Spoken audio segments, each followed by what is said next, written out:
ഞാനിപ്പോൾ പറയാൻ പോകുന്ന ഒരു കുറച്ച് വർഷങ്ങൾക്ക് മുമ്പുണ്ടായ ഒരു കഥയാണ്. കഥയെന്ന് പറയാൻ പറ്റില്ല, എൻ്റെ റിയൽ ലൈഫിലുണ്ടായ ഒരു സംഭവമാണ്.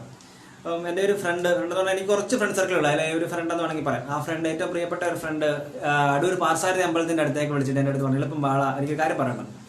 അപ്പം ഞങ്ങൾ ഈ ജോലിയിലേക്കൊക്കെ ഇറങ്ങുന്ന ഒരു സമയം, ഞാൻ ബിസിനസ്സുപരമായിട്ട് എൻ്റെ ഫ്രണ്ട്സൊക്കെ ജോലിയൊക്കെ തേടി നടക്കുന്ന ഒരു സമയത്ത്, അപ്പോൾ അവൻ സർപ്രൈസ് ആയിട്ട് എൻ്റെ അടുത്ത് പറഞ്ഞു, അവന് വിസ വന്നിട്ടുണ്ട്, എനിക്ക് അടുത്ത ആഴ്ചത്തേക്ക് പോകണം. ഇതാണ് അവൻ പറഞ്ഞത്. അപ്പോൾ ഞാൻ പൈസ ഇട്ട് പ്രാർത്ഥിച്ചിട്ട് എല്ലാ പള്ളിയിലും അമ്പലത്തിലും എല്ലാം പ്രാർത്ഥിക്കാൻ വേണ്ടി അവൻ വന്നതാണ്.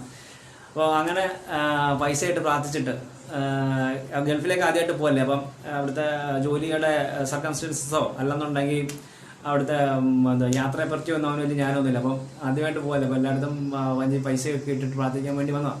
അപ്പോൾ അവൻ പ്രാർത്ഥിച്ചത് അങ്ങനെയാണ്. ഞാൻ പ്രാർത്ഥിച്ചത് അവന് ജോലി കിട്ടുക, ഓൾറെഡി വിസ വന്നിട്ടുണ്ട്, അവൻ ആ ജോലി കിട്ടല്ലേ എൻ്റെ അടുത്ത് എപ്പോഴും കാണണമെന്നാണ് ഞാൻ പ്രാർത്ഥിച്ചത്.